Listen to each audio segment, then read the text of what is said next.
बच्चों, हम विलयन में आगे बढ़ रहे हैं और उसमें हमारा नेक्स्ट टॉपिक है आदर्श विलयन और बिन आदर्श विलयन। तो आदर्श विलयन कहते किसे हैं? तो जो विलयन किसी भी सांद्रता और तापमान पर राउल्ट के नियम का पालन करे उस विलयन को आदर्श विलयन कहते हैं। ठीक है, किसी भी सांद्रता और तापमान पर राउल्ट के नियम आप देख चुके हो और राउल्ट के नियम का पालन करने वाले विलयन को कहते हैं आदर्श विलयन। अब डेल्टा V इक्वल टू 0 मैंने लिखा हुआ है स्क्रीन पर। तो यदि विलेय और विलायक द्रव स्वरूप में मिश्र हो तो उस विलयन बनते समय आयतन में होने वाला जो परिवर्तन है वो क्या होना चाहिए? शून्य होना चाहिए। दैट मीन्स आयतन में परिवर्तन नहीं होना चाहिए। नेक्स्ट पॉइंट आता है विलेय और विलायक मिलकर जब विलयन बनाते हैं तो बनने वाले विलयन में एंथैल्पी परिवर्तन शून्य होना चाहिए, यानी एंथैल्पी परिवर्तन भी नहीं होना चाहिए, शून्य होना चाहिए। दैट मीन्स चेंज नहीं होना चाहिए। यहाँ पर मैंने लिखा है AA BB equal to AB। मतलब क्या होता है? इसका मतलब है जब हम द्विअंगी विलयन बनाते हैं तो उसमें दो घटक होते हैं A और B।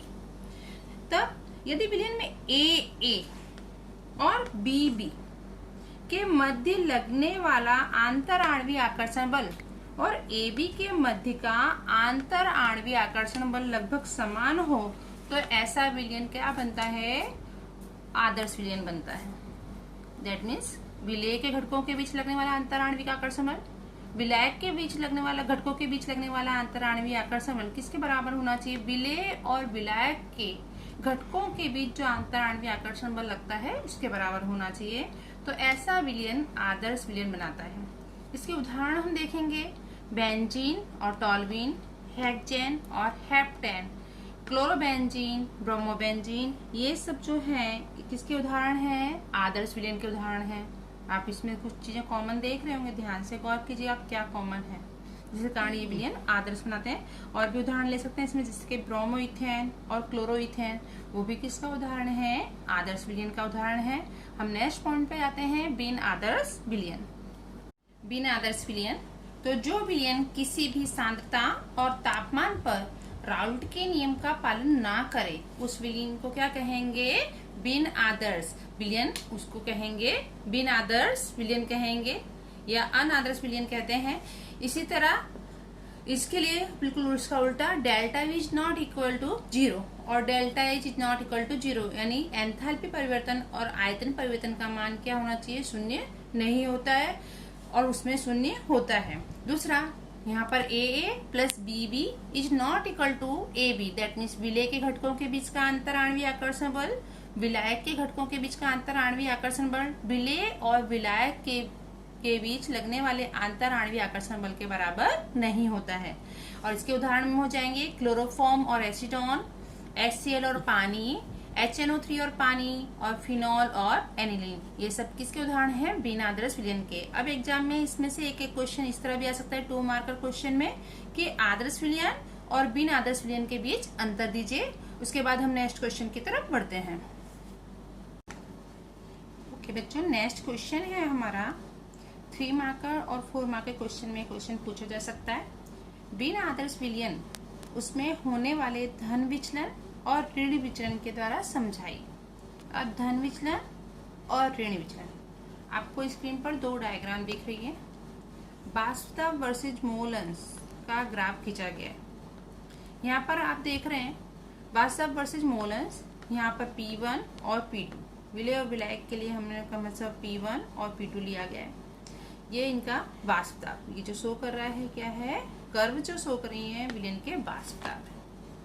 अब राउल्ट्स लॉ के अनुसार आपको वास्तव क्या मिलनी चाहिए? जो रेड लाइन है, ये रेड लाइन जो है यानी सीधी डायग्राम मिलनी चाहिए। अगर आदर्श विलयन होता तो हमको इस तरह की लाइंस मिलती, लेकिन आदर्श विलयन नहीं है, बिन आदर्श विलयन है।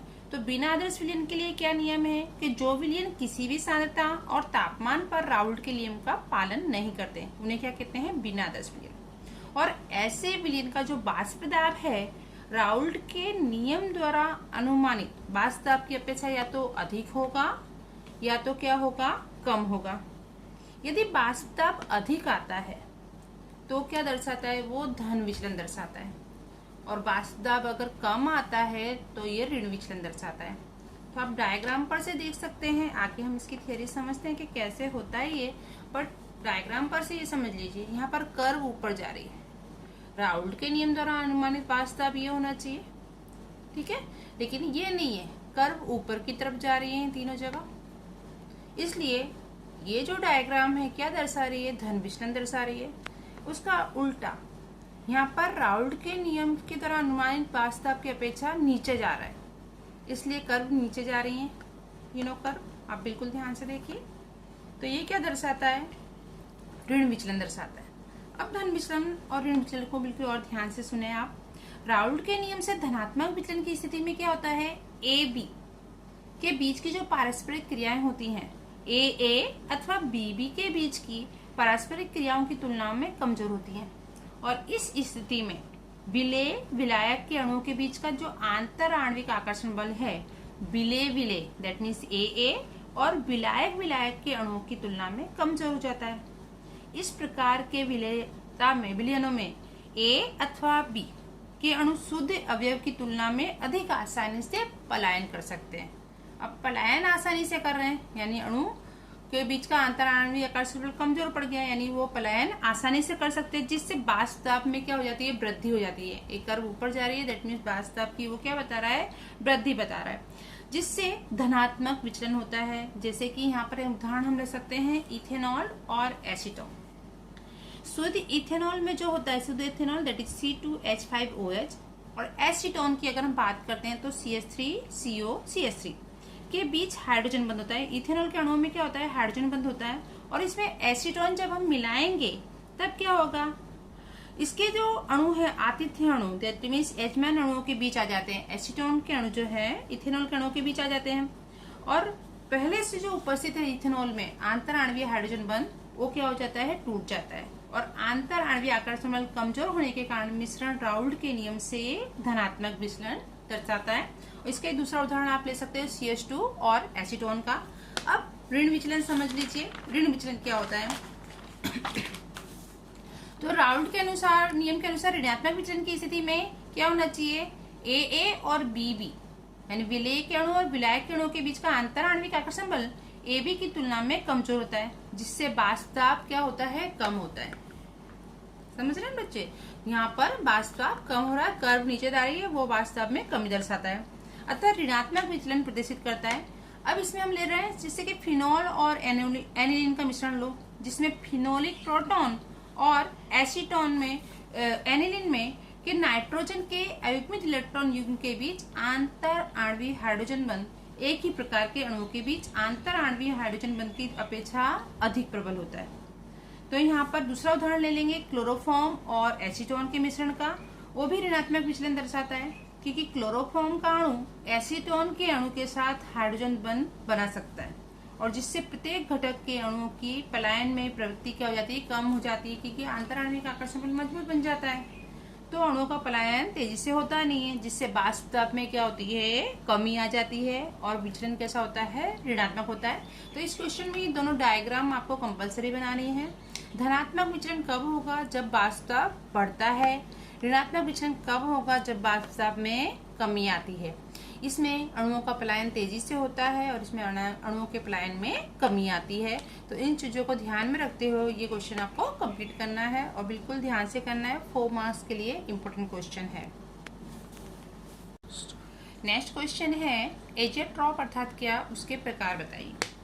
तो अनेक प्रवाहियों को निश्चित मात्रा में मिश्र करके उबालने पर उनका विघटन हुए बिना किसी निश्चित तापमान पर वो उबलने लगता है, जिसे हम क्या कहते हैं, एजेट्रॉप। मीन्स आप निश्चित मात्रा में मिश्र कर रहे हो और उसको उबालोगे तो उसका विघटन नहीं होता है, उसे कहते हैं एजेट्रॉप। इसमें 2 प्रकार हैं, एक तो लघुत्तम उत्कलन एजेट्रॉप और दूसरा है महत्तम उत्कलन एजेट्रॉप। लघुत्तम उत्कलन एजेट्रॉप क्या है, तो निश्चित मात्रा वाली 2 प्रवाहियों का बना विलयन जो राउल्ट के नियम से अधिक धन विचलन दर्शा रहा है। राउल्ट के नियम से अधिक धन विचलन दर्शा रहा है, उसे हम कहते हैं लघुत्तम उत्कलन एजेट्रॉप। जैसे कि 95% VYV इथेनॉल का पानी में विलयन। इसमें क्या होता है कि ये जो है आप 95% इथेनॉल का विलयन बनाते हो तो शर्कराओं के किण्वन से जो इथेनॉल और जल का मिश्रण प्राप्त होता है।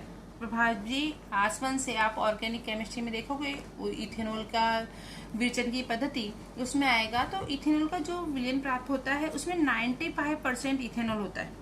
और एक बार ये संगठन प्राप्त कर लेने के पश्चात, जो कि स्थिर क्वाथी संगठन है, द्रव एवं वाष्प का संगठन समान हो जाता है और इसका आगे पृथक्करण नहीं होता है। यानी आपको 95% इथेनॉल का विलयन जो प्राप्त होता है उसमें 95% इथेनॉल और 5% पानी होता है, लेकिन उसको अलग नहीं किया जा सकता है। तो वो क्या है, लघुत्तम उत्कलन एजेट्रॉप है। दूसरा आता है हमारा महत्तम उत्कलन एजेट्रॉप।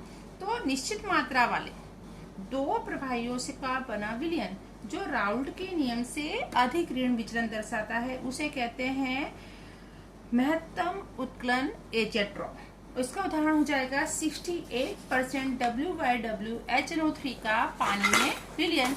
जैसे कि इसमें जो है आप विलयन को राउल्ट के नियम से, ये जो विलयन है ऋणात्मक विचलन दर्शाएंगे राउल्ट के नियम की अपेक्षा, और विशिष्ट संगठन पर अधिकतम क्वथनांकी स्थिर क्वाथी बनाते हैं। नाइट्रिक अम्ल और जल का मिश्रण इस प्रकार का उदाहरण है, जैसा कि अभी हमने बताया कि 68% HNO3 का विलयन। इसमें 68% HNO3 और 32% पानी होता है और जिसका क्वथनांक होता है 393.5 केल्विन।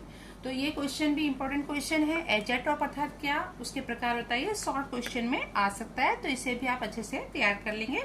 नेक्स्ट पार्ट में आगे का हम करेंगे।